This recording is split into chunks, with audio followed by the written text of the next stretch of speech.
you're raising children, and if you're in some kind of community, everybody's kind of watching, and so you start feeling the need to discipline because of other people's expectations. Because your kid's embarrassing you, or maybe acting out in a very dramatic way, and you're like, oh my gosh, what are people going to think? Yep. And so there's a temptation to discipline because of how you feel rather than discipline for the sake of this relationship.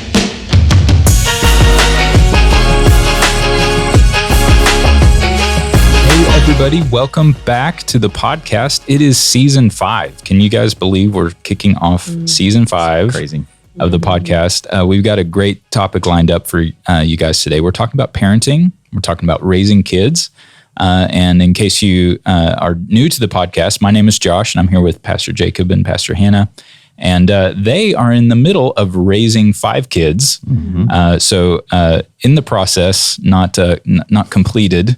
But you know, you go into parenting and you learn a thing or two. And so we want to talk about 5 lessons from raising 5 kids. 5 kids, 5 lessons. And there's obviously more than that they've learned, but that's a really good, catchy title. And that's probably why you clicked on this video. So here we go. Let's get into it. So let's just talk about what it was like getting started in parenting. And what was the first lesson that we want to maybe unpack for people today?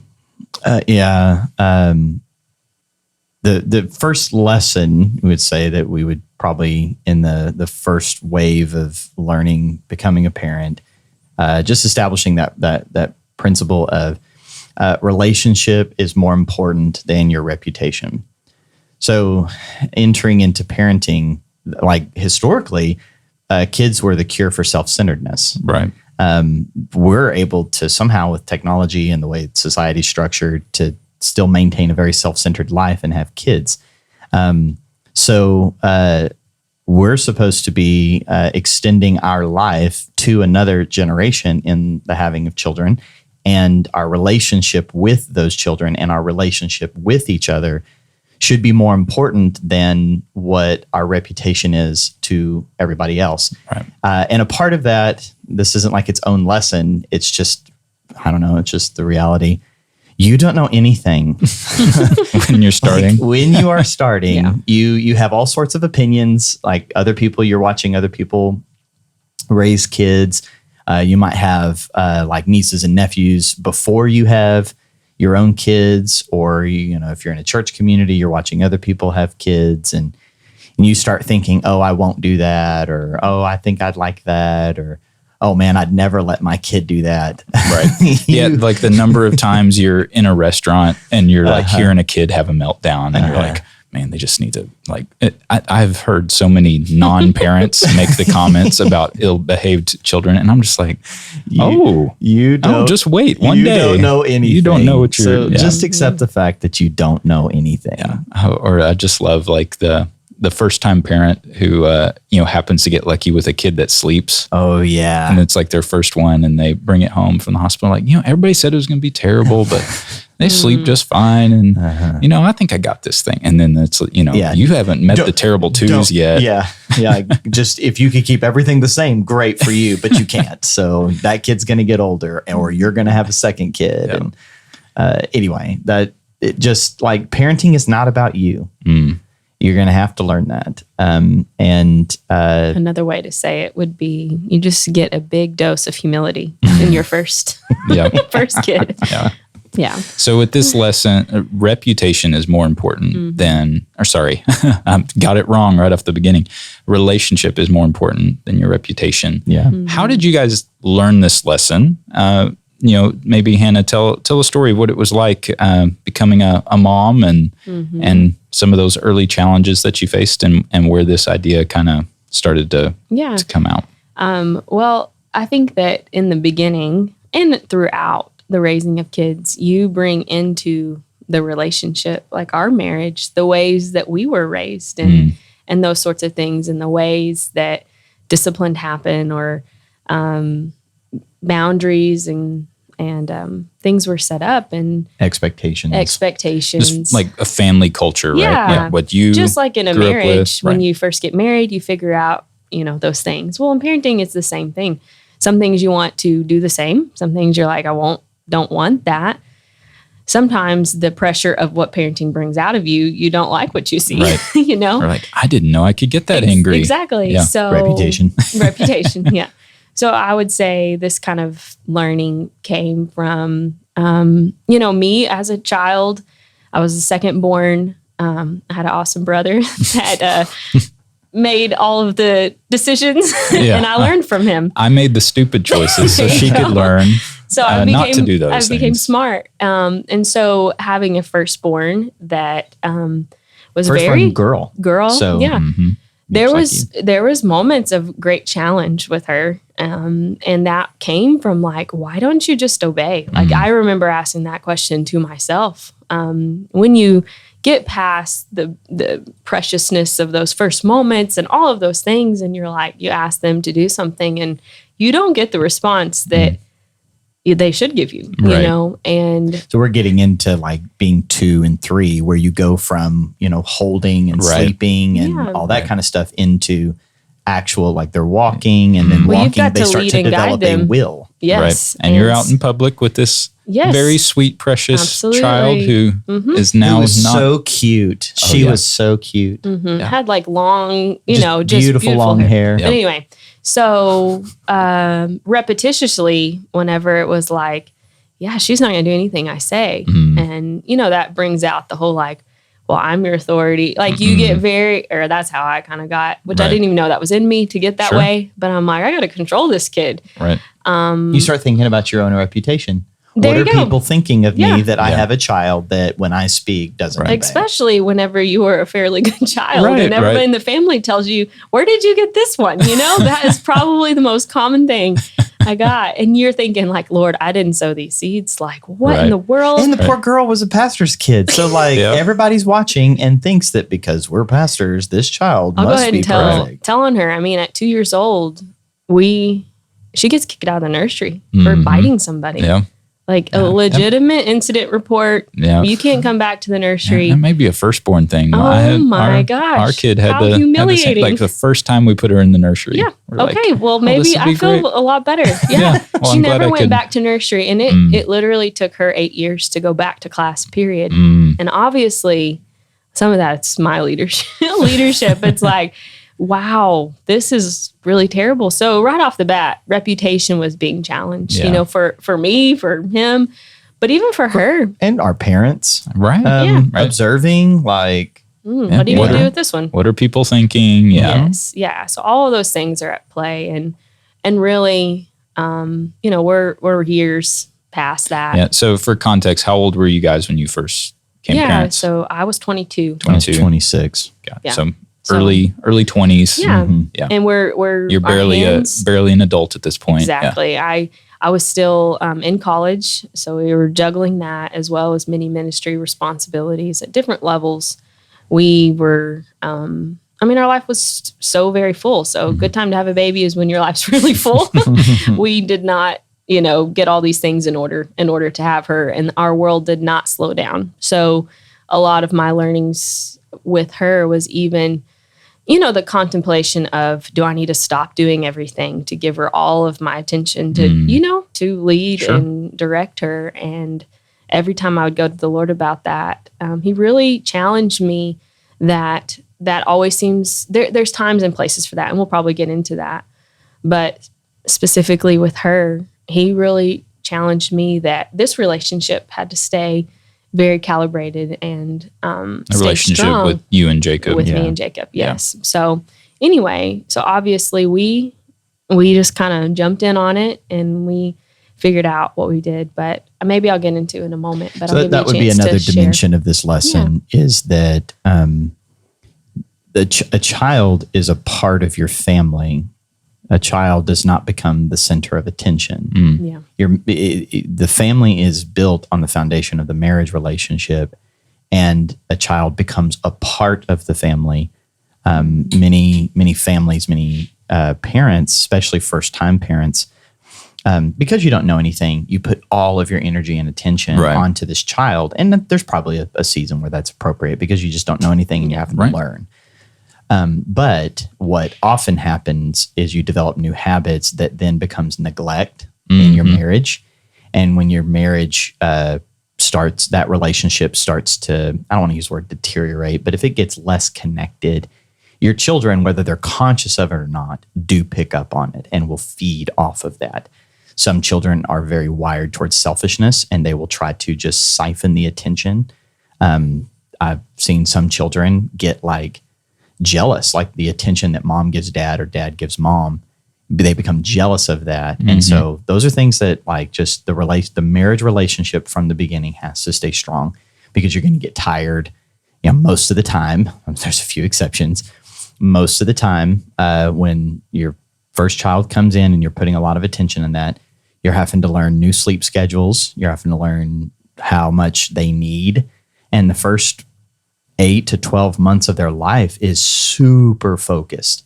I just remember having, within the first couple of days of bringing our first home, just thinking like, oh my God, I'm responsible for keeping this thing alive. And like, that was just like this weird new reality. Right. Yeah. So the temptation is to put so much attention on a child that you neglect your marriage relationship. And some marriages don't survive childhood. And I think a lot of children, a big part of becoming a parent for the first time is you just don't know what you don't know. Right. And so as a firstborn, I think part of the formation of a firstborn's experience is like you're the guinea pig, right? Yeah, like parents are trying to figure I hate it out for y'all, but it's so true. There's parts of growing up that I had a great childhood growing up. Great parents, loved me very much. But when I look at the contrast of how they, like the boundaries and rules they set for me versus the boundaries and rules they set every for single firstborn. that they set for number 5. Yes. Oh gosh. Faith. Yeah. So it's just, you get wiser, you get smarter. You certain things don't matter as much as your reputation stops mattering as much, right? Yeah. Like I think there was so much of my parents' identity wrapped up in the fact that their kids were well behaved, and at some level, like it's got to be about more than just good behavior. Right. Like it's not just about what people think of your family. It's like, is there a relationship there? And as kids get older, and that, kind of unpacking this lesson a little bit more is like, if you learn this early on and you realize, hey, this is a lifelong relationship, not just a moment in time where I'm dealing with a stubborn, a young child, but I need to be planting seeds that this relationship can stay healthy for the long term, forever. Yeah. Then who cares what, whoever your friends were at that point in your life thought about how you raised your kids. Right. You may not even be connected to them in 5 years, Yeah. Those relationships are temporary. This lesson definitely probably comes the most to fruition in the context of discipline. That, like you're saying, you're raising children, and if you're in some kind of community, everybody's kind of watching, and so you start feeling the need to discipline because of other people's expectations. Because your kid's embarrassing you, or maybe acting out in a very dramatic way, and you're like, oh my gosh, what are people going to think? Yep. And so there's a temptation to discipline because of how you feel, rather than discipline for the sake of this relationship. Right. And that can be a hard lesson. I don't know anybody that's going to get it from the front end. We hope to give this to new parents. For you, new parents. We know a lot of young adults and young married couples that watch and listen to the podcast that maybe don't have kids or are early in raising kids. And so we hope to give a gift. Yes. The sooner you learn, the easier it will become. And I say it wasn't necessarily us personally, but something I've observed is, when you're living in community, and certain things happen in these kind of cycles where, you got a lot of single young adults, and then one gets married, and then like it kind of starts tipping to like, okay, there's more and more getting married, and so they're all kind of entering into these seasons together, and then one has a kid, and it's like, oh, well, then maybe it's time for everybody to have it. So I start having that could potentially be in the context of reputation that you're never going to be ready for kids. As some people say, like, we'll have kids when we're ready, then you're never going to have kids. Right. However, there can be a temptation, and I don't think this is much. I don't see this as much for men, but I do see this for younger women when they get married. I'm a big fan of getting married early. It comes with its challenges and pros and cons, but I think it's worth it. That doesn't mean you should get married young. It just means that the pros and cons tend to work out well. But young married women start looking at other people having kids like, oh, I want a baby too. Why do you want kids? Do you want kids because they're a great accessory to your married life? Right. Because it just seems that that's the cultural expectation of your friendships. And that's a terrible reason to have a child. Because you're entering into having a child thinking only about yourself. There's better reasons to have kids. Again, you're never going to be ready for kids, but you have children because your desire, you're ready to build a next generation. Mm-hmm. And that has very little to do with you and your convenience and your reputation and the way people look at you. Those are just terrible motives to just have a child as an accessory. So, Hannah, when did this lesson or this learning start to kind of take shape for you? Was it years later that you realized it? Was it early on? Like, as you've navigated your relationship with your oldest, how did the emphasis shift to relationship versus, Well, I would say that, they always, or I would hear that kids have a way of just showing you the heart of Jesus more. And I remember a day I was about 4, and we were just in a season with her that it was like, man, we're not making headway the way I thought, so almost like unmet expectations as to how I thought all this worked. And it was a really important time in my own relationship with God where he just showed me, Hannah, this is my unconditional love to my kids. I got a view or a perspective shift of his unconditional love by choosing to love my child, that I couldn't get to behave the way I wanted her to. And all of a sudden, the behavior part became less of what I focused in on. Right. And it was the heart connection that really started. Again, I mean, we'll get into this, but training is valuable and it has to happen. And you had read a book and you asked me to read it as well. And we both read a book that helped us, what we were feeling, articulate and get more intentional about. Yeah. And I think that I had to then see, like you just mentioned, this is a long haul. This is not behavior modification. This is not, I'm going to see instant results. I'm committed to this. And how much of that is like our relationship with the Lord? He forever stays faithful to us. Right. He forever chases us down with his love. And that's how I felt as a parent. I love you so much, but man, my love is not communicating the way I want it to, or where I'm seeing the results I want to. And all of a sudden it was this opening up of, man, every day God's mercies are new. Every day his faithful love isn't changing. And man, if only this little kid could understand how much love I have for her, that it's for her better. It's for the better. And all of a sudden it became less about, she's never going to get it. Or, I kind of I kind of resolved in myself, she may never see it. It may be years before she sees it. But my posture became more from that place of having a well to draw from than reaction to what behavior she gave me that day. Right. And so it just grew me into recognizing this is a long relationship, know?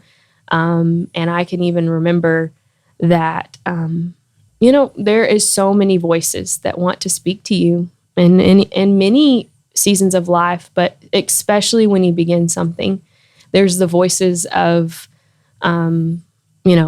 people. There's the voices of all the people that have an opinion, there's the voices of social media, there's the voices of Instagram that want to tell you this is the way it should look, and this is the picture that you should have, and their room should look this way. And I just think we have to caution ourselves that if we allow that to be the strongest voice, we will stay in disappointment, stay in unmet expectation as a mother.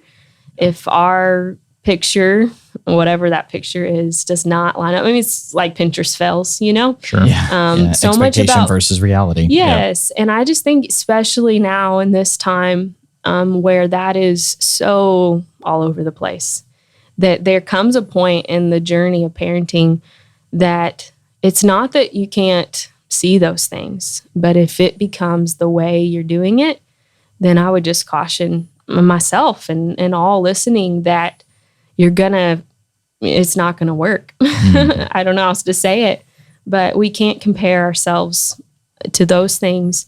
We must be set on hearing the voice of God. It doesn't mean that other voices don't help along the way, but it's so vital that in line with this relationship is more important than reputation, that the voices that we're listening to were partnered with truth, because there's so many people with so many opinions and so many methods, you know, and I would say that parenting should bring you to your knees, especially if it's bringing you to your knees, you're in a good place, because ultimately that's who you want to lead and guide you, is Jesus.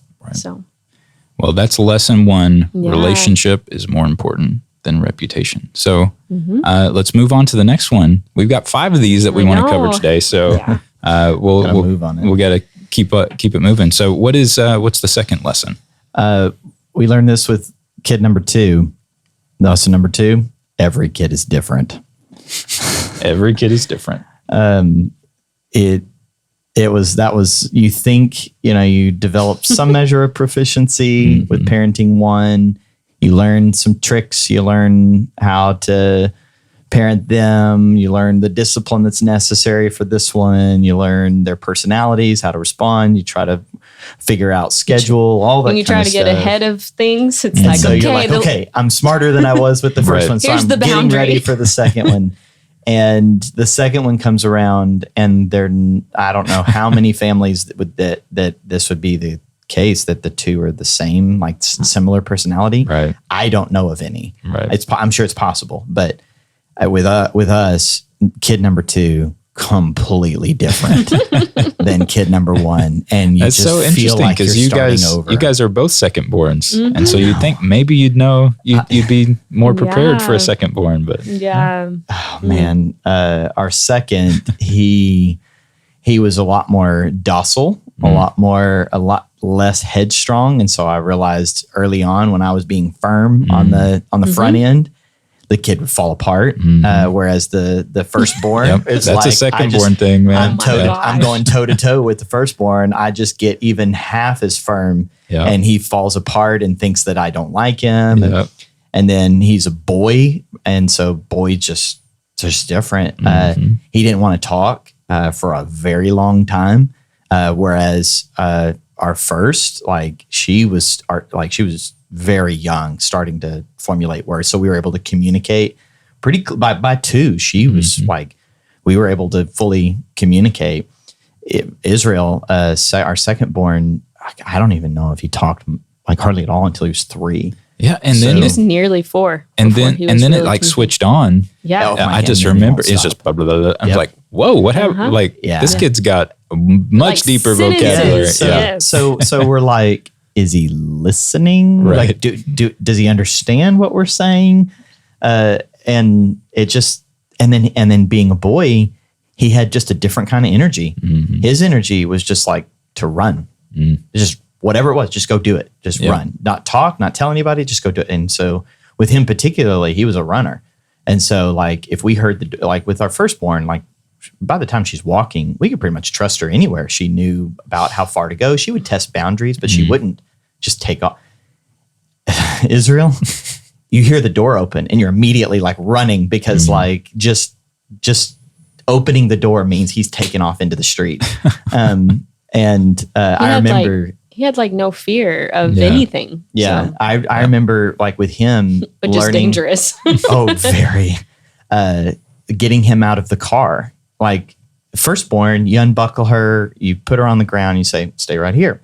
You unload whatever you got to unload. Because, when you're a new parent, you bring like your house with you everywhere you go because you think you have to have everything.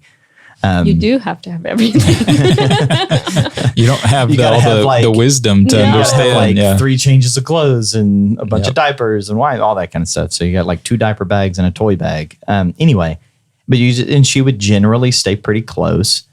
With Israel, I remember like I had to learn how to do everything with one hand because I'd unbuckle him and I'd put him on the ground, but I let him go one time, grab like 3 seconds. I let go of him to grab something that was heavy with 2 hands.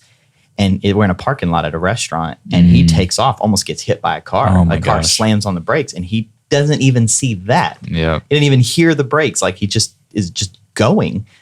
And so it's like you think you're smart with one. Like, okay, I learned I'm not a new parent. And second one comes around, you're like, I'm still a new parent. I don't know anything. Yep. Those are some good stories. I mean, each kid is different. Yeah. They really are. For my kids, it's very, very different personalities and very similar in the sense of like, more direct, clear, verbal commands for the first one. We'll say that in the nice way.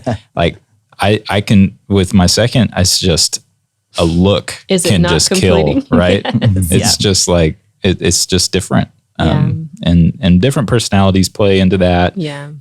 Just being a secondborn, you have the advantage of seeing and learning from an older sibling, and you have a relationship with that older sibling that just changes the dynamic, even with the parents and stuff. So yeah, each kid is different. Yeah, and I think along the lines of what we were talking about earlier is heart connection looks different with every kid. Yeah, and I think that is, with the first, it was, for us, it was, man, like we want to see certain behaviors and, we grew through that. But with him, it was like, man, without the strong boundaries, he's in a dangerous place, or whatever. And so how do we, and then with the communication barrier, or we're not really sure how that's going on. But man, as you feel like you're figuring it out, you refigure it out. And one of the things that came out of this season with him for me, because I'm just going to keep telling on myself, is he would tell me when he did start communicating, Mommy, when you talk louder, I don't really hear you. And so my tone, and most of the time it was in those places of like, please don't run out there. Right. Please don't. Or I had this brainy idea of enrolling him in a gymnastics class. And it was the most humiliating thing ever because he did not want to stay with the class. He wanted to go to this gym and run around. And, and there was things that I had to follow up with him on. And spankings really worked for him. Like he was like, okay, like one time and it's done. As I had shared earlier, first one, oh my gosh, that just made things get worse.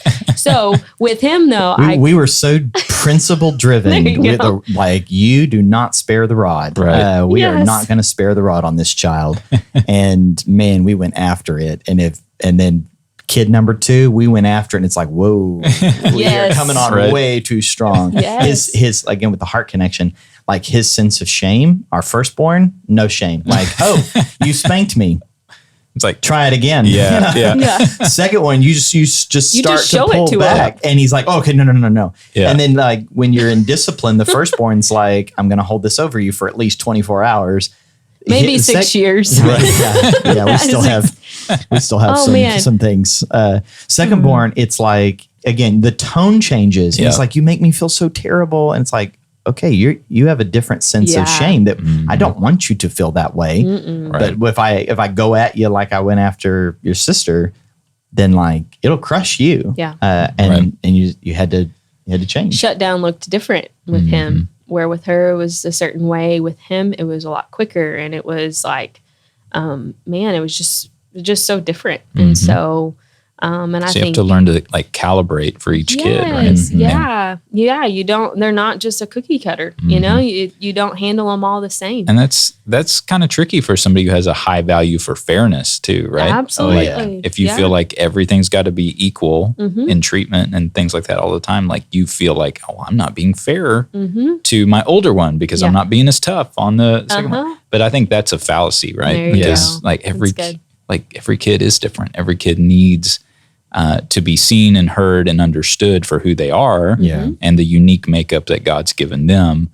And our job as parents is to discover those things and to affirm the right things. Right. Absolutely. And to build each kid up. And even in that same vein of every kid is different, some kids are very quick to just let you know how they feel. So they just start pouring out to you, where there's other personalities and kids that, like, if you don't create a safe place and sometimes pull it out of them, you really won't know. They're like a wild animal. What's going They're on. going to hide and avoid you. And you got to like get them a treat. Here's a cookie. To pull it out of them. So that was one of the learnings within that thing is like, okay, one is going to just, no matter where we're at or what we're doing, let me just tell you how I feel, externally process, and feel safe. Where another is like, it may be days before I actually know what's going on, in there. And I still see that today between the two of them is I'm going to know certain things just because there's that openness. But the other one, it's not that it's not openness. It's like, it's just more, I'm going to hold it closer to me, right. Until I know there's ears to hear or whatever. So, and number 3 and number 4, kid number 3 and kid number 4 are also in the same, like, we're having to learn how to read them differently. Our 4th kid, she's a very affectionate one. If she doesn't feel connected, she's going to come right up to you and sit on your lap. She's going to like hold your arm. She'll ask you to snuggle with her. So you kind of know, like, oh, she just needs more connection. So here, let me show some affection. Kid number 3, she just like, she will just silently withdraw and won't tell you. She won't complain, but she'll just keep silently withdrawing. And then you have to just pay very close attention when when you hear just a slight whine or she gets a little more sensitive. That's a cue. It isn't just the moment. That's like even discipline. You're not just attacking the moment. Like she's sending signals to you that's different than her siblings. And with our older 2, they're in a different season now. It's a lot harder, especially since he's my firstborn son.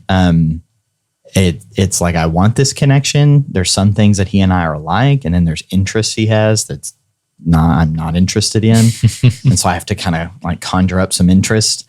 But he'll send little signals. And if I'm not paying attention, I get busy, I get focused, I'm missing connection. And we just had to change strategies, which that gets another lesson. But they're different, and you have to be a studier. And it's hard. You can't be selfish and self-centered and be a good parent. Yeah.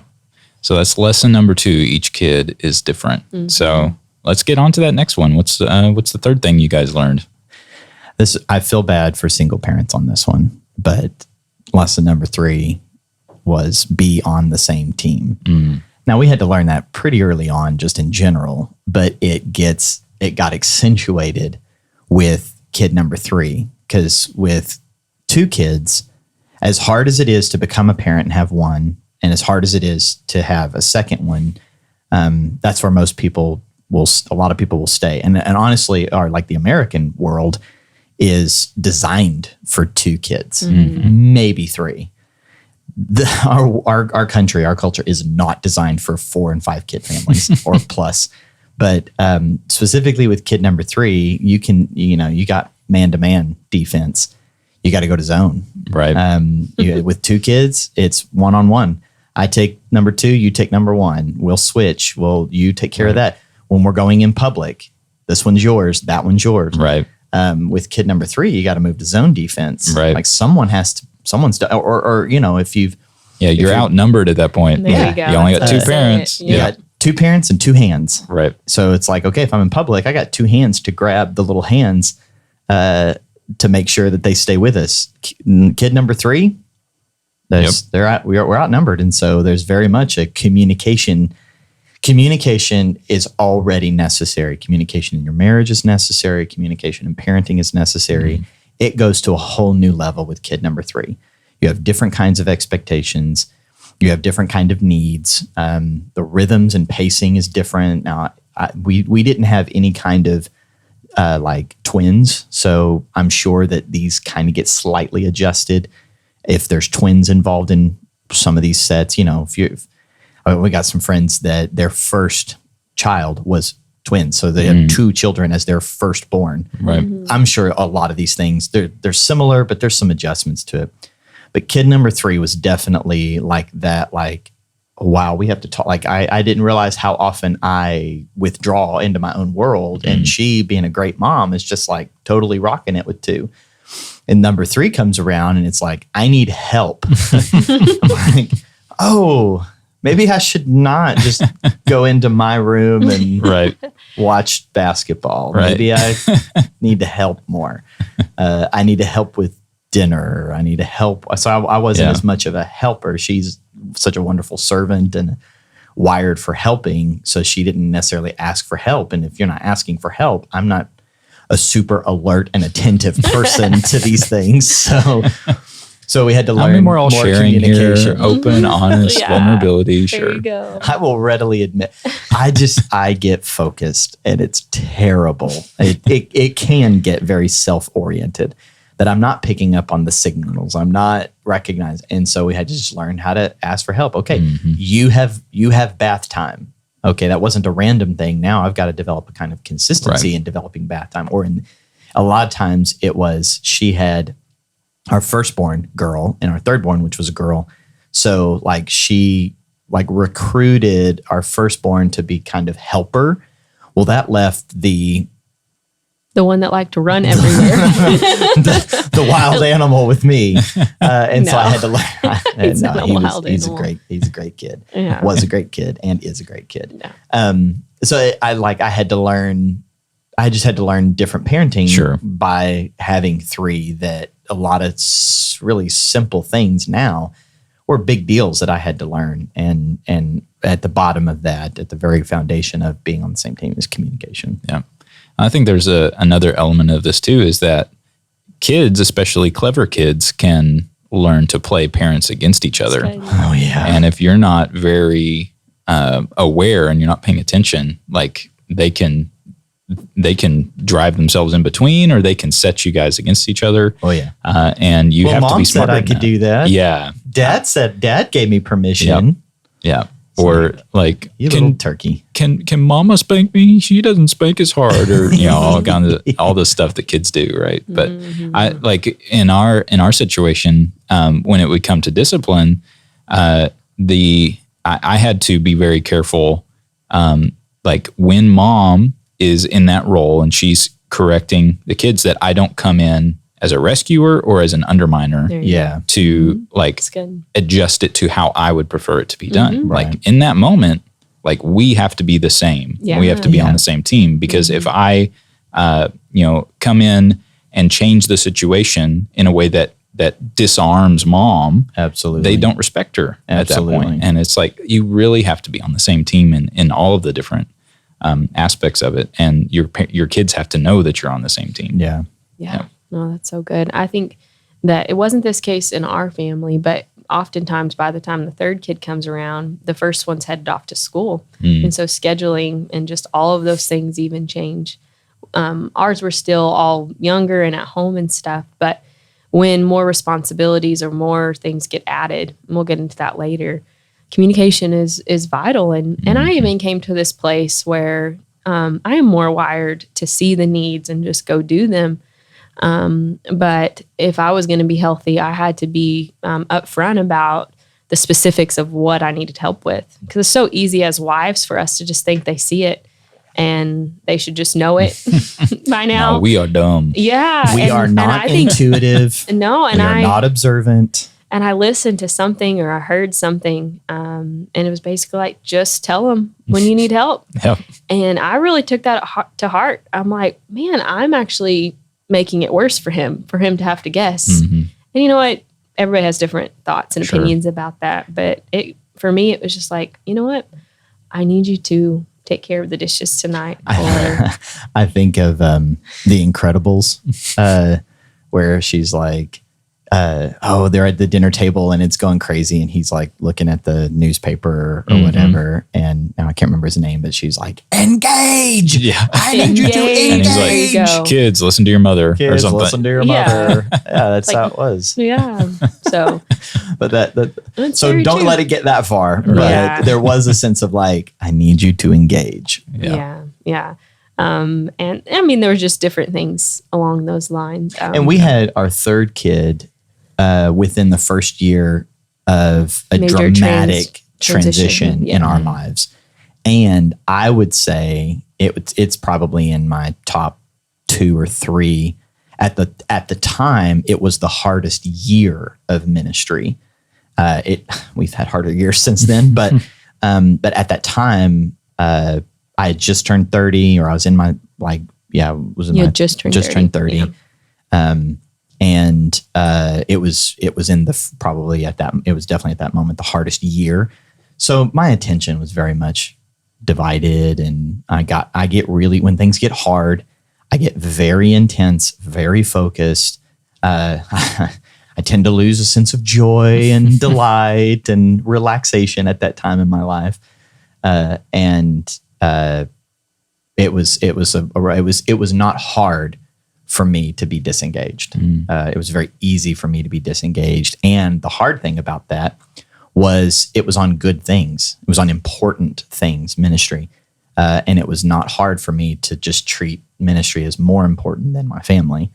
I needed a loving and communication oriented wife to have the discussions about that, to have discussions about discipline, and like, hey, I need you to not disengage in discipline. I need you to take care of this, not because I'm asking, but because you care. I need your help with this. I need you to do the dishes. You're not used to doing the dishes. I love doing the dishes, but I need you to do them. Right. Those kinds of things. It just took communication. And then I would pout and be like, oh, I'm such a terrible husband and father. And okay, fine, I'll show you. And so it took time for me to learn humility and servanthood and all that kind of stuff. But it came down to, we're on the same team. We had to learn that before we got married, because we would fight a lot. Fight's probably too dramatic of a word. We had a lot of disagreements that we didn't know how to work through together. And so we had a tendency to be against one another, all trying to achieve the same objective. And so we had to learn before we got married how to communicate in such a way to keep our posture toward each other and to be on the same team, that whatever it is we're facing, we're on the same team. It's not me versus you. Right. It's me with you. And it might take a little bit of communication and work to get through it together, but we're on the same team. And that really had to be applied to parenting by kid number 3. Yeah. One thing I would say too is every parent knows that bedtime is a hard moment if you want it to happen before midnight, and so in this season, and this very will probably few get into children will go to bed calmly and quietly on their own. If you have one of those children, you are one of the lucky ones. That's probably 1 in a million. Yeah. So even, he would go to work all day. I'd be home with the kids, and probably with 1 or 2, it was easy for him to have other things going on in the evenings, or even being committed to things, or coming home and really getting to just chill. Something with getting outnumbered was like, okay, I'm going to need your engagement all the way till they're in bed. Right. And you know what? We worked through that. And there was times where, still to this day, I just know more now, so I can do it more alone at times. But that was probably one of the biggest things, that I can't go 3 ways at one time, especially when you're nursing a baby and all of those things. And so that was a big deal, is bedtime routine and rhythms became even more important, so that we could have connection, even in the evening when the day was done and you just are so tired, Right. But I think that this can look differently even if your kids are older and you're This isn't just in the season of infancy and when you have all little kids. Like, this is now. If you have, you've got to remain on the same team, no matter what those activities are or what the day looks like. It would be so easy for us to accomplish our mission during the day and have no connection with one another. And so you have to choose. It doesn't always happen naturally, to find the things even within the mundane that has to continue to run, to say, we're going to find joy in this together, and whatever that looks like. So, So you're on the same team. Be on the same team. That's lesson number 3. All right. What's lesson number 3? So before we get to lesson number 4, if you're enjoying this podcast so far, hit that subscribe button or tap the thumbs up, or do something to let us know that you're listening. We'd really appreciate it. Thank you very much. And share it with someone that you find it would be helpful. Yeah, absolutely. And maybe you're not a parent, but some parents that could use some wisdom. So just pass this along. So just don't be rude to your parents, right? By like mom, sending dad. this to your parents and talk about how bad they were. Don't do that, please. Don't do that. All right. So lesson number 4. What is Okay, so this one, we're learning more as your kids get older. It's not necessarily like a 4th kid lesson, but for us, it's we're learning it more and more, and that is you're their parent, not their friend. There will be a day when they are older, roughly around 20, or definitely after marriage, then you could be their friend. You can be just their friend. You have no parental responsibilities to them anymore. But while they're in your house, you're the parent. You're not their friend. You want to be friendly. You want to have a close relationship, a heart connection, but you have to maintain the understanding that you are responsible for them. And the hope is that throughout the whole process of them being under your covering and under your authority as a parent, that you maintain a trusting heart relationship. You want to parent in such a way that one day they will be your friend. When they don't have to be your friend, you want them to be their friend. You want them to want you to be their friend. But especially, like our oldest is becoming a teenage girl, and we want to maintain the heart connection with her, especially since being firstborn, you don't really know anything. So every time there's a change, you're changing with her. But even my son, that our 2 oldest are kind of in that phase where that we're having to change our parenting a little bit with them. That like, I'm sorry, I'm not your friend. You can't do this. I will not let you. I will not let you have social media. I will not let you stay up till midnight. Right. I will not let you go to that friend's house. I'm sorry, it's embarrassing. All of your friends are over there. Every single one of them are over there except you. I get it. I'm sorry. I don't know their parents. I don't know the environment of the home.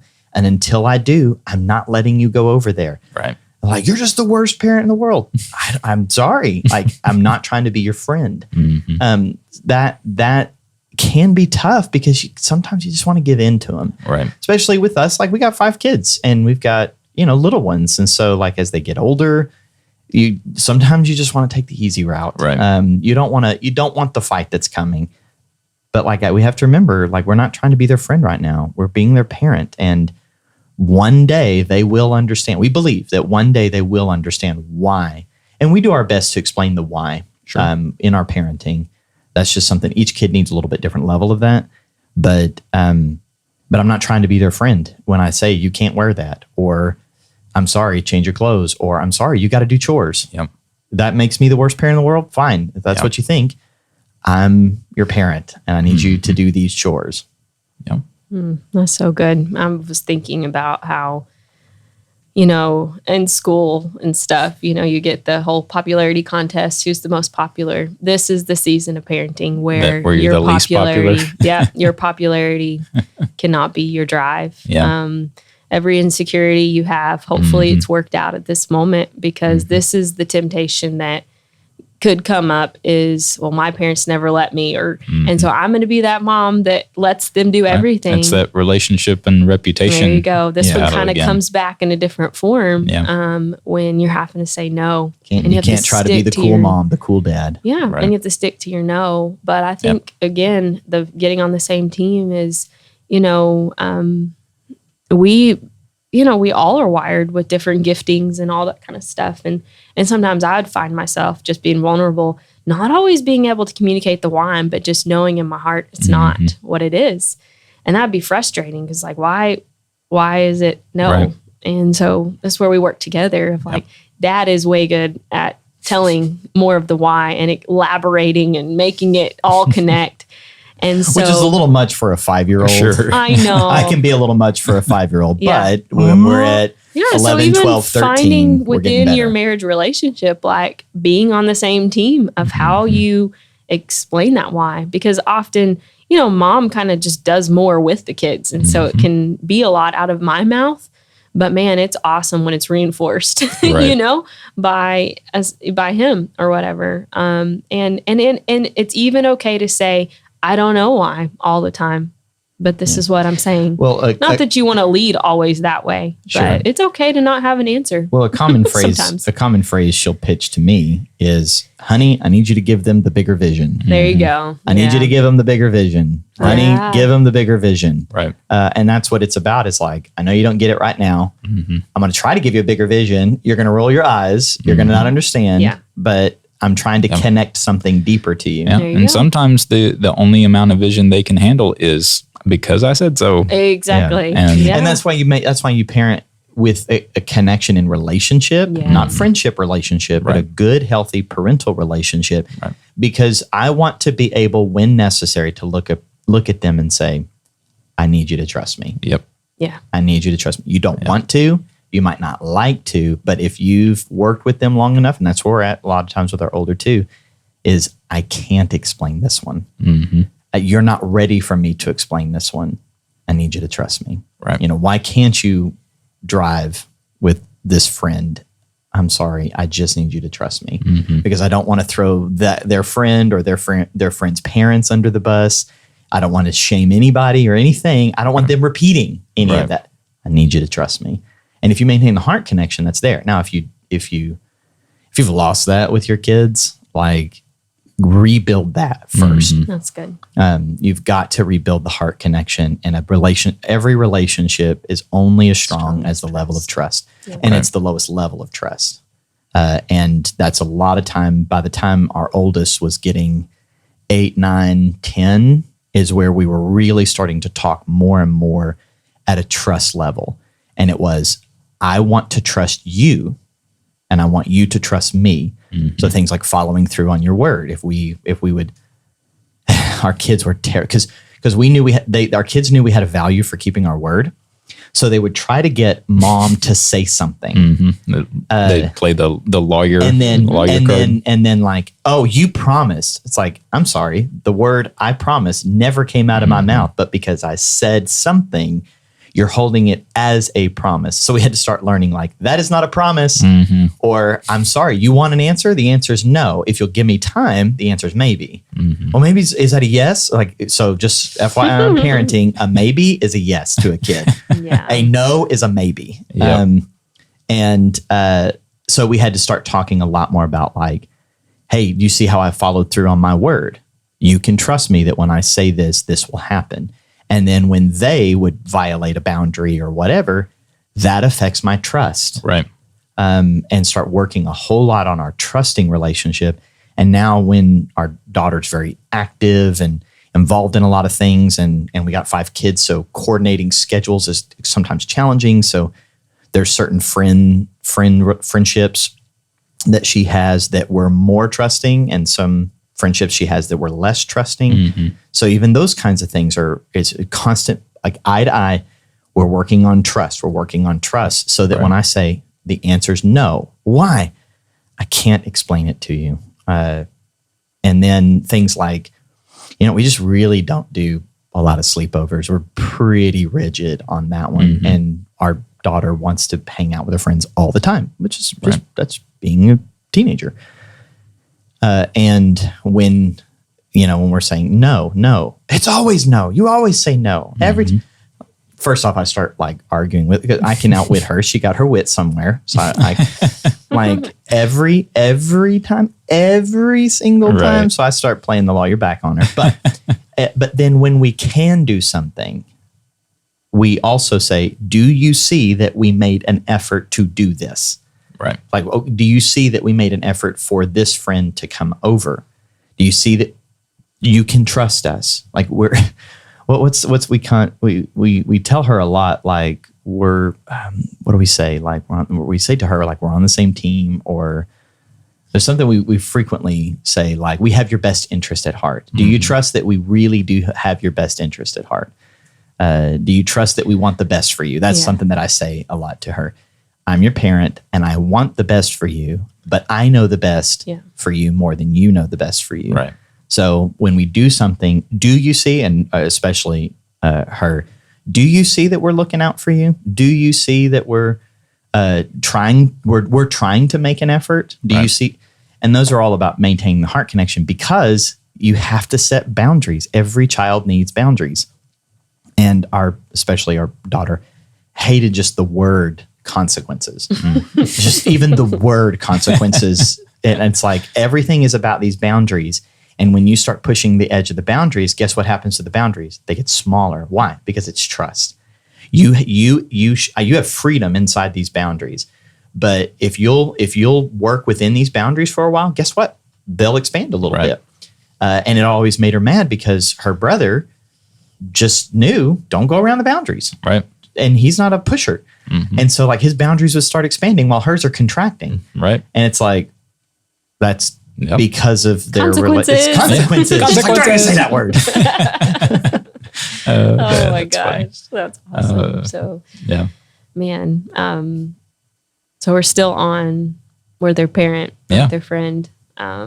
This one, it's an interesting one, like as they get older too, right? Yeah. Because it like the temptation that, back to that first thing about reputation is like, you kind of want to step into a friend role. Like you want to be a cool dad or a cool mom or whatever.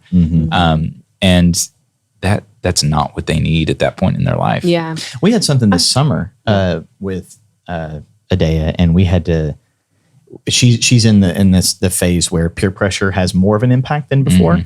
And she's learning how we're teaching her how to direct her stubbornness, not towards us, but towards righteousness, towards doing the right thing when her friends don't want to do the right thing. And that sometimes she gives in to peer pressure. And we had something this summer where we worked through, and now it's kind of a bit of a phrase that we'll use with her. Let your parents be the bad guy. Right. Let your parents be the bad guy. I'm happy to be the bad guy. I've told Alea the same exact thing. Like, use my name. Let me be the bad guy. I don't need the acceptance of your friends. Right. Yeah. That's good. You got it with her, so I'm kind of pitching it to you. Yeah, I know. There was something I was going to say, and now I can't remember what it was. So you're a parent, not their friend. That's the lesson. Yeah, man. Well, just a couple days riding home from school, and we had this very, very conversation. But okay, I know what I was going to say. Even when you have multiple kids in multiple stages of life, what I'm finding, which is lesson number 5. Stay tuned. Yeah, stay tuned. Yeah. Stick around. Don't click away. What I'm finding is like there comes this change in their life where, more conversational relationships happening. And so you're become that listener, and you're, and those kinds of things. And for me, I had to even make that adjustment between where my younger 3 are at and where my older 2 are at. And being able to see it differently, I think kind of plays into this, with the whole parenting and friend and those kinds of things. It's like we're sowing into the relationship, that trust, so that one day we can be friends, and I want that. I mean, I have that with my, mom now. Right. Like if she was still being my parent, we'd have a problem, kind of thing. A big problem coming from her husband. So anyway, like that's the bigger picture at play. Right. But in the midst of it, and you have to be okay with the conflict that there may come different kinds of situations. And I had to learn this because I would rather things be peaceful all the time, but being okay to set in that conflict and not folding or not letting my compassionate heart take over in the wrong way, but being able to walk through that all. So I feel like that was all I was going to say. It might have been another thing. Hannah is so naturally wired towards empathy and compassion. Nurture. And a nurturer. Yeah. I am not. And so that's where we're on the same team. Right. So when the person who will stick by the no and not be affected by their crying or whining or manipulation techniques, tap me in. Good cop, bad cop. Here we go. I don't mind if this is a wrestling match where we're teammates. Tap me in. I can have this fight. There was numerous times where it's like, I don't have the energy to follow all the way through on this. I need you to step in. Yeah, and it's like, all right, we're buckling down, and I'm not moved by all of your reasons why now you're just so rejected by the entire world because we made a really tough decision to say no. Yeah. And I think that going back to that first point kind of with this one is, I had to learn that even the way I was wired is I kind of learned by watching. I didn't have to go experience it to realize the stove is hot. But there are some personalities that those experiences actually do more for them. Sure. And I had to be okay with almost creating a space where failures, if the way you want to say it, failure can happen, but it's safe failure. Yeah. Because I don't want to be a controlling mom that they never got to experience those that type of feeling. I think that that's not good. Because then comes a day when they're not under your household and covering that. Things can go really south fast. Sure. And so I had to even learn this kind of principle about the parenting and friend and let kind of freedom happen in some ways to where, you were right or whatever that looked like. And I'm certainly, that's case by case, have to be led by the Holy Spirit on those things. But I think that's important to put into the conversation that there are certain things that, I had to, Lord, what are you saying? And I didn't always just know.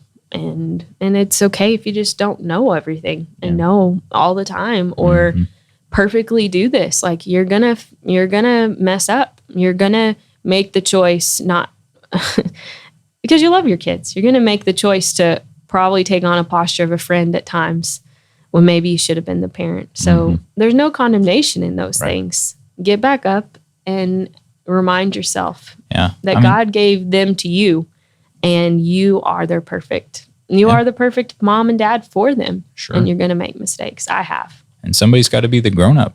There you go. Someone's got to be the grown-up. I like that. I think that another side of this as well is I think oftentimes, especially if we're tired or we're just kind of emotionally drained, we in the relationship, we can parent down, our level of maturity sort of matches theirs. And it's like their immaturity raises its head, and then we go down to their level because we're trying to, it's like we've removed ourselves from the parent relationship and we've entered a peer relationship or a sibling relationship, and it's like, no, that's actually not how this conversation is going to go. Yep. I don't care how much you act. I'm not going to let that incite reaction in me. Now, we're not perfect at this by any means. Man, we all have our bad days. We all have our bad days, and I'm pretty much steady as a rock emotionally. I've 10% variation either way, but it's the times when that spikes is usually parenting related. Oh yes, because there's nothing that can either inspire me towards anger or wrath than as quickly as parenting, but also in the same way, there's some of the most precious and meaningful, joyful moments that I've ever experienced is parenting as well. And so that extreme exists on both ends. But so true. You just gave an alliteration for this lesson. Oh. You're their parent, not their peer. yeah, there you go. That might be a little better in the branding. You're their of it, parent, not their peer. There you go. Yeah, which goes that's into good. number 5. Number 5, here it is, the final one. And if you haven't clicked that like button yet, then you can't hear it. Just stop. Go away. No. Anyway, go ahead. Number 5 is what we're in the middle of, and I'd say it's become one of the more important lessons for us, and that is, first, there's season changes, and with season changes, there's a requirement to change the strategy. So season changes require strategy changes. Yeah. We all have strategies as parents, and the strategy needs to fit the season. And that for us was, there's 2 main dimensions that we've approached that. One was when we went from 4 kids to 5 kids, was our first really, I want to say rude awakening, but it was kind of a hard awakening on our strategy for parenting. And then the other level that we're in right now is 2 of our kids have hit a totally different season of how we parent them than we parented them just a few years ago. So the first one that Hannah brought up in our life was, we had 4 kids, and she was pregnant with number 5. Number 5 pregnancy was pretty tough. So it was a lot of just roller coaster up and down, trying to just life. And it was not hard to start feeling overwhelmed. For us, interestingly, kid number 3 and kid number 4 were fairly easy. They had really great personalities, maybe we were just better parents. At that point, I was like, I could just have 10 kids. Like the way things were going, that would not have been a good idea. But anyway, not have been a good idea. But they were just You got to great. watch out for those peaceful ones. They'll trick you. They were great. They were great babies. They were sweet, 2 little girls. They're just cute and sweet. And our Olivia, she comes into the world with 2 older siblings that just different kinds of chaos or wild or hard-headed or whatever. And she just is like, just sweet, just a sweet little girl. Well, when we sought the Lord about her name, I was like, Lord, I want her name to mean peace. Yeah. So we had Olivia, our peaceful one. Yes. She's so full of peace. And then Emma, our 4th, just came right in. I think probably the shortest distance between kids was between 3 and 4. Adea and Israel are the same distance as Emma and Olivia. Yeah. So right at 19 months apart. The biggest gap between kids is between kid number 2 and kid number 3, because Israel, we needed some space. Yes. Yeah.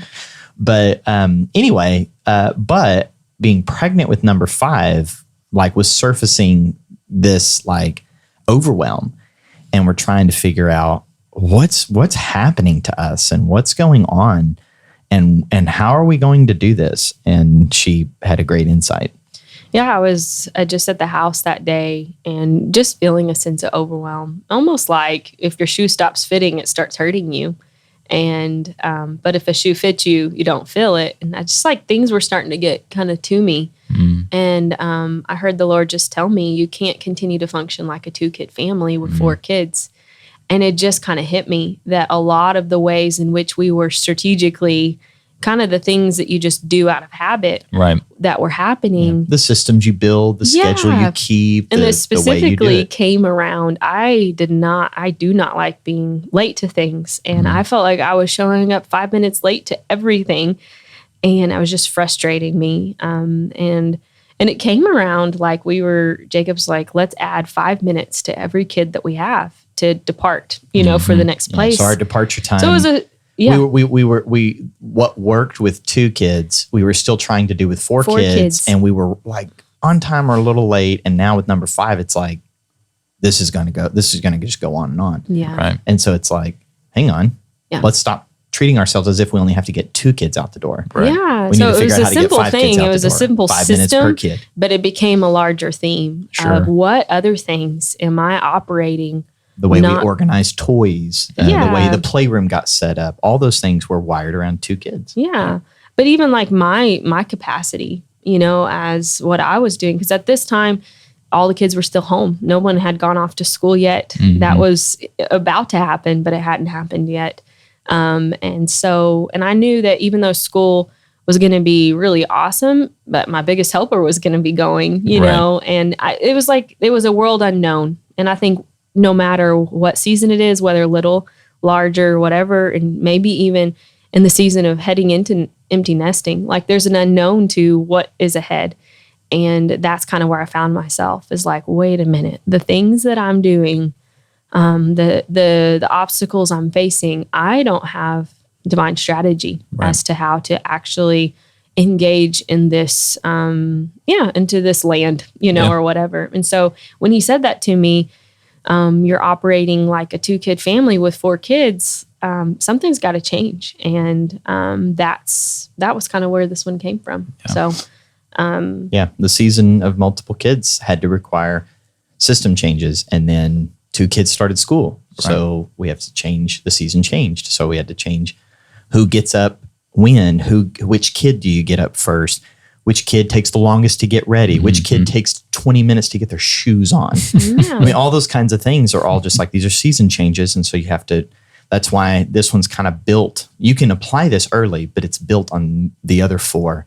Right. You have to be on the same team. You have to know that you're building your relationship with your kids, not just their conformity of behavior. You're not trying to be their friend. You're trying to be their parent. Outside influences get introduced in this season. Mm-hmm. It's like for the most part, I had like been all their world, and it was the reality of, other things are going to have, influence. They're going to have friends at school. They're going to have teachers at school. They're going to say different things than us. Even if, we try to put them in environments that we knew were in alignment with our family. Yeah. But even then, they're going to have another set of another voice in their life, another instruction. And so strategy has to change. But then really where we're reapplying this lesson and we're having to grow to a higher capacity is the season change of how you parent. And my dad has some teaching on this, and he's in the middle of writing a book. I don't know when it's going to be published, but he's really excited about it, so he talks about it a lot. And he and I are talking about this a lot. But roughly, there's like 3 main seasons of strategies that you have. The first set kind of strategy you have is the early phase, where your children are from about 0 to roughly 10, give or take a year, maybe 2.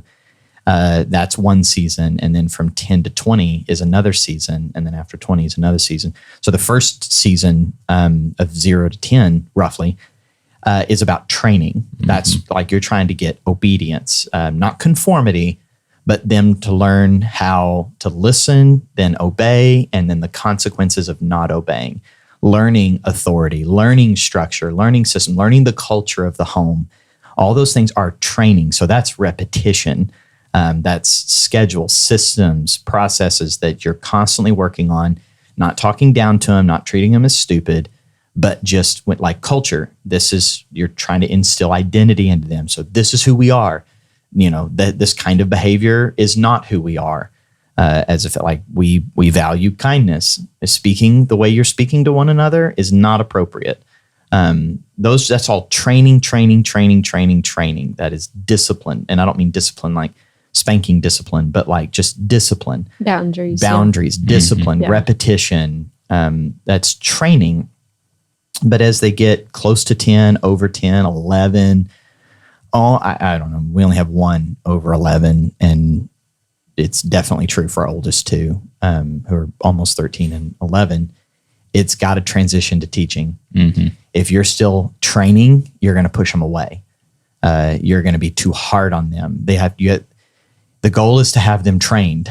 Now it's teaching. They have to learn consequences to their own decisions. Right. And a lot of times what happens is parents regret not training them enough in the 0 to 10. So then they start doubling down in the older stage, and that just pushes kids away. I think that's one of the reasons. I mean, teenagers are learning who they are, so they're going to have a sense of not rebellion, but like resistance. The volume's going to get cranked up if you're controlling them. So you've got to transition to teaching. So the chores, those kinds of things are no longer about the training. It's about teaching them. That's where the why comes in a lot more frequently. That's where the bigger vision comes in. That means giving them freedom to make safe decisions and fail safely. Right. It's taking a few more risks. But that's why the heart connection is so important, because if you're going to be taking risks and they're going to fail, because they will, Like, do they feel shame for that? Are you making them feel bad? That's where like the strategy for parenting them has to change. And the relationship has to deepen. The trust has to deepen. It's no longer about what I say and your obedience to what I say and what I'm telling you. It's how are we relating? How are you relating to your world? When our daughter's like, I just don't think I like school and I don't want to be around everybody. Just please take me out. Okay, why is that? And you're having to listen at a deeper level. You have to build a connection at a different level. And you can't apply the same strategies that when they were 4 and 6 and 7 as you are now when they're 11, 12, 13, 14, 15. Yeah. It's got to change and you got to teach them. And then by the time they're between 18 and 20, you got to launch them into the world. At that point, they're an adult. So stop trying to be their parent. Right. Stop telling them what to do. Stop telling them what the boundaries are. Let them go. They've got to make their own decisions. And at that point, if you didn't train them and teach them, you're just going to have to take that before the Lord and not live with a sense of regret and shame, but pray for your children. Right. Now, we're not parents. We don't have children that age, so I can't speak authoritatively about that. But I can say as my parents, like, man, definitely by the time I was married, but by the time I was 20, like, they're not my parents anymore. I mean, they're my parents in relational sense, but like not like, well, what should I do about that authoritative parental role anymore? But, Mom, what should I do about this? I don't know, son. What's the Lord telling you? Right. That's just our conversations changed. It isn't you shouldn't do that. It's more like just observing us, praying for us. But now I like enjoy my parents and enjoy being their friend. I think we might be their few friends, us as kids. So that's just, I mean, there's a whole lot to that, but season changes require strategy changes. One thing that I would unpack out of that, because in our situation, we actually have a 5-year gap between our oldest and then our younger two. There's a 2 years gap between them two. There was a temptation as one is going through a season change to still apply the strategy of like parenting the kids, not parenting each kid. And so, we talked about every kid is different, but where our strategy started to fail is whenever we've got an older one who is going through that season of transitioning from needing training to needing teaching. But if we're still applying this blanket, like the kids approach, then we're hurting one set of kids because we're, trying to either apply a strategy that doesn't fit the season. Trying to find a center line, and it doesn't always work that way. And so you have to recognize where each kid is on that spectrum of whether it's like, no, this is a time to lean in with heavy training. So like with our youngest who just turned 7 today's her birthday. So she's watching this. Happy birthday, Eva. This summer was kind of a season where, we were very busy. They spent a lot of time at home with big sister, and she's the one who was taking care. Well, one of the things I started noticing is that with Eva, she started speaking to her parents as if she was speaking to her big sister. Like she kind of, for 2 or 3 months, there was a lot of time where they were supervised at home with big sister.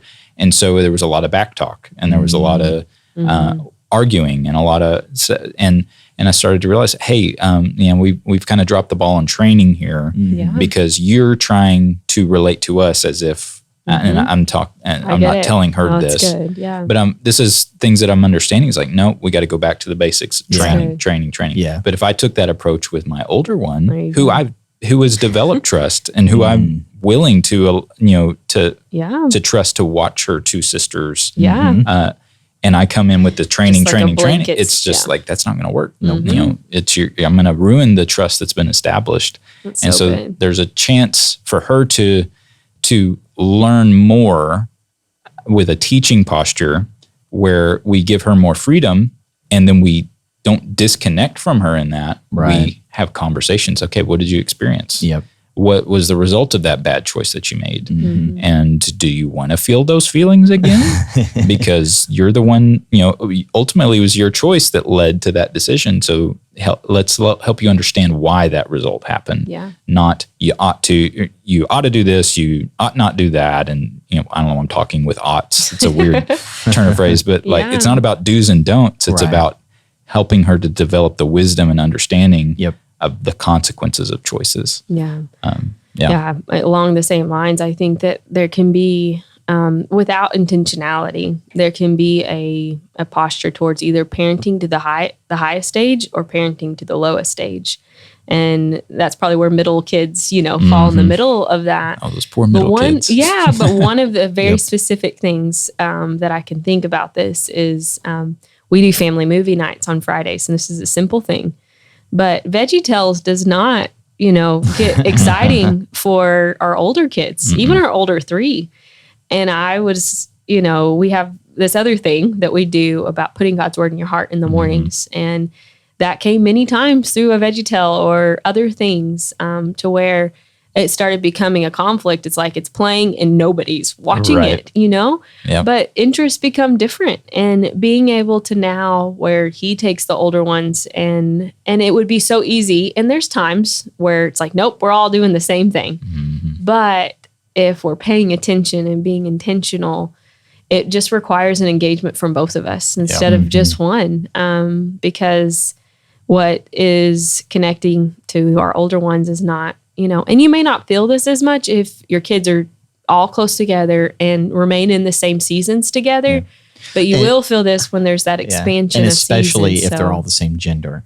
That's So the boys, the girls, it's a little bit easier to it's easier, but be you still have to unintentional. be, there you go. Be unintentional. That's a good one. So, Yeah. but these are just things we're just committed to. We know that this season won't last forever. That's the other encouragement I would say is you have to recognize season starts and season ends because your heart can get sick if you're just like, oh my gosh, this is forever and all eternity. But actually, just like in a book, just different chapters occur. If you read one book that was just one seamless thing, you probably wouldn't follow it and be able to stay intentional in the story.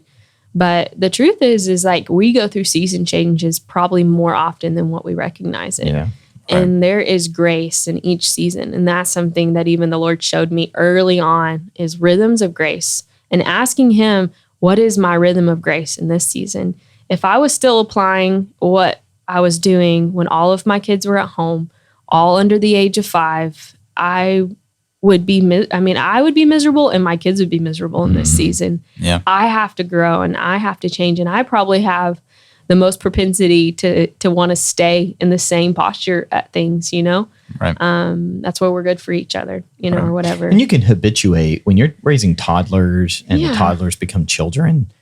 Man, you can just develop habits that work or strategies that working, and then not be aware of moments where they stopped working. Yeah. You're just going to keep at it, and it's just it'll start ruining the relationship. Yeah. It'll start distorting the trust, and you just have to be ready to listen to the Lord on when that season changes per kid. We've got our third is sort of in the middle. Yeah. She's in the early stages of transition, but not transitioned.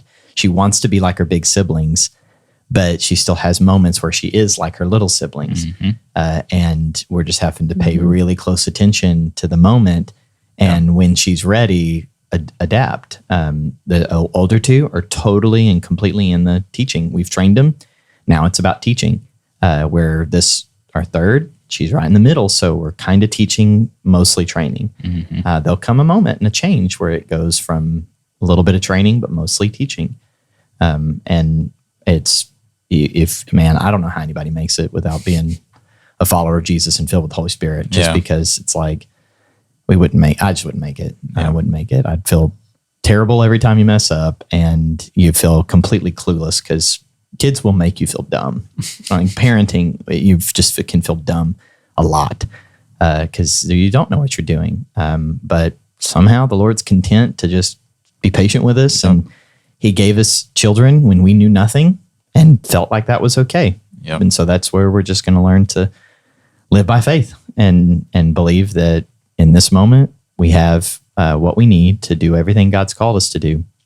And then if we've messed up, and this is where okay, we have a good setup and our marriage has stayed intact and we're not single parents, but not everybody has that story that for whatever reason, people end up maybe in an unwanted divorce. And and now they're unwanted in a single parent situation, and they're having to adapt and know what to do, and that's really difficult. And I don't, or that you've raised children and like you feel a sense of guilt and shame, like you felt like you missed a season, you felt like you were too hard or too soft, or you pushed your kids away, you weren't intentional, and like I've seen the Lord restore so many things that the Lord's good, and if you're in a situation of being a single parent, these things still relate in different ways, but truly relying on grace, not self-effort. None of these work just because they're a principle. The only reason why they worked for us and a lesson we've learned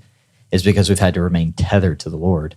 Right. And we're a disciple of Jesus, not a disciple of an Instagram influencer. And as inspirational as sometimes social media can be or YouTube videos can be, we have to live by faith, and we're following Jesus. And when we've messed up, one of the biggest things, it's not necessarily a lesson, but we've had to humble ourselves before our children. I've had to humble myself before my kids. I'm sorry. I made a mistake. I was too hard. I raised my voice and I shouldn't have. And some kids even take that different.